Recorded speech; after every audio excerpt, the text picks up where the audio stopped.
siang pemirsa dan pendengar, apa kabar Anda hari ini? Semoga sehat-sehat selalu. Saat ini Anda menyaksikan Pembicara bersama saya Wafi Asisa. Nah pemirsa dan pendengar, tema kita kali ini adalah terkait dengan bagaimana DPRD Komisi D Kota Makassar ini melihat sekolah tatap muka. Sudah hadir bersama saya Ibu Yeni Rahman, anggota Komisi D DPRD Kota Makassar yang membidangi masalah pendidikan. Assalamualaikum Ibu Yeni. Waalaikumsalam warahmatullahi wabarakatuh. Apa kabar Ibu hari ini? Alhamdulillah baik. Alhamdulillah sehat. Ini terkait masalah PTM terbatas yang rencananya insya Allah akan dilaksanakan ya Bu di Kota Makassar. Terlebih dahulu bisa Anda jelaskan selama 2 tahun ini pendidikan dari Kota Makassar tanda kutip melakukan sekolah online begitu, seperti apa Anda melihat kualitas pendidikan kita saat ini? Ya, tentu saja dengan adanya pandemi COVID-19 banyak sektor yang terdampak, dan salah satu sektor yang paling terdampak adalah pendidikan, di mana pendidikan ini membuat semuanya gelisah, tidak hanya pemerintah, terlebih lagi orang tua. Hanya saja memang sangat kita sayangkan bahwa akibat dari pandemi ini proses pembelajaran yang tentu saja tidak seperti dalam keadaan normal, akhirnya semuanya menjadi gaduh, semuanya menjadi bingung mau dibawa kemana pendidikan ini. Akhirnya dibentuklah satu sistem yang namanya proses pembelajaran daring. Ternyata proses pembelajaran daring ini juga begitu banyak menimbulkan masalah. Tetapi menurut saya ini hal yang wajar karena dalam keadaan pandemi. Tapi harusnya pemerintah merespon cepat untuk segera membenahi persoalan-persoalan ini. Kita ketahui sudah pula begitu banyak support dari pemerintah, baik itu pemerintah pusat maupun pemerintah daerah, dengan memberikan kuota kepada anak-anak, kepada peserta didik kita, tetapi ternyata ini pun tidak belum menyelesaikan persoalan. Sehingga kualitas pendidikan kita seperti yang kita rasakan sekarang. Sejauh ini Bu Yeni, Anda melihat di Kota Makassar apakah memang sudah siap untuk melakukan PTM terbatas atau belum? Baru-baru saja kami melakukan sharing ya, kayak kebetulan hari Jumat kemarin kami lakukan pembahasan anggaran perubahan bersama Dinas Pendidikan. Hal ini pun kami sempat pertanyakan kepada Dinas Pendidikan sejauh mana PTM ini mereka siap untuk laksanakan. Tetapi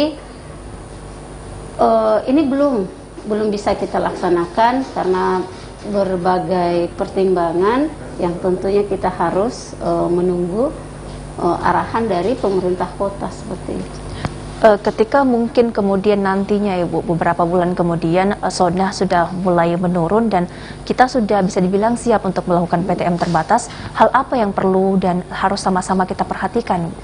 Jadi masalah PTM, saya mungkin sering agak beda dengan teman-teman di komisi.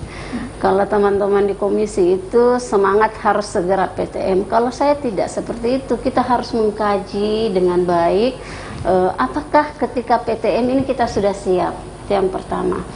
Yang kedua, tentu saja ketika PTM ini akan kita lakukan, harusnya berbagai pihak terlibat. Yang pertama adalah keterlibatan epidemiolog. Kita harus tahu bagaimana kondisi COVID di Makassar. Saya mendapat beberapa masukan bahwa di beberapa daerah kok sudah melakukan PTM, Makassar kok tidak. Ya tentu beda lah.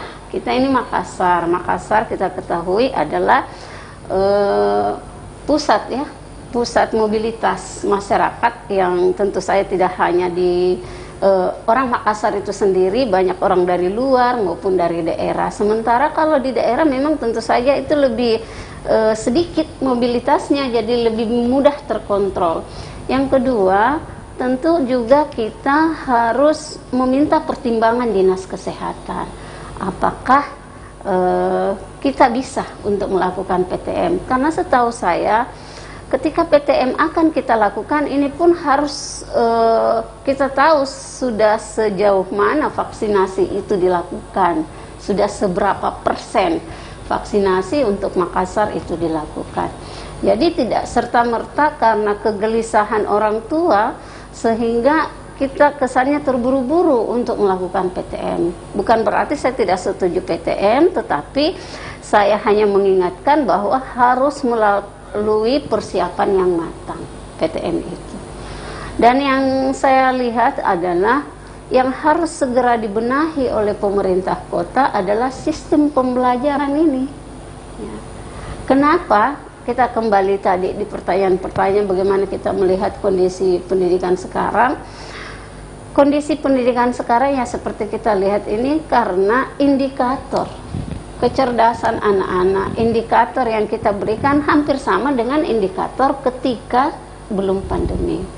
Akhirnya kan kita jadinya kewalahan. Harus ada sistem pembelajaran di masa pandemi ini yang kalau saya sih ekstrimnya mengatakan ya harus ada inovasi lah dari pemerintah kota sehingga model pembelajaran di masa pandemi ini menjadi satu sensasi tersendiri buat anak-anak dan itu menyenangkan, tetapi tentu saja tetap memperhatikan protokol kesehatan dan menjaga diri anak kita sehingga semua dalam keadaan yang baik. Iya, jadi yang perlu diperhatikan adalah sistem pendidikan kita bersama. Ini kan yang menjadi momok orang tua adalah ketika pembelajaran daring semua serba tugas yang diberikan. Nah, ini tadi karena indikator kecerdasan kita hanya melihat secara kognitif saja, tetapi tidak ada inovasi baru yang dilakukan.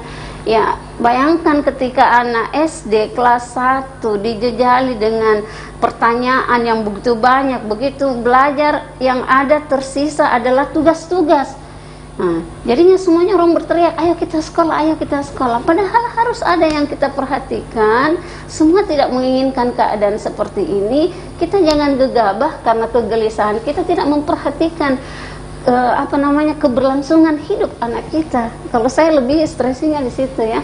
Kita harus menjaga anak kita karena ini adalah aset.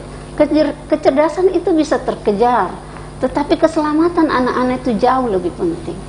Jadi saya akan sangat support PTM itu ketika semua pihak mengatakan bahwa memang kita sudah bisa melakukan PTM. Sehingga ketika terjadi hal-hal yang tidak kita inginkan di kemudian hari, semua bisa bertanggung jawab. Tanggung jawabnya itu bersama-sama. Tidak jadinya nanti akan melempar tanggung jawab. Ya, dan tentu membutuhkan kerjasama dari berbagai sektor ya Ibu. Ya, kita akan membahasnya selesai jeda ini. Pemirsa dan pendengar jangan kemana-mana, kami akan kembali, tetaplah bersama kami di Mabicara.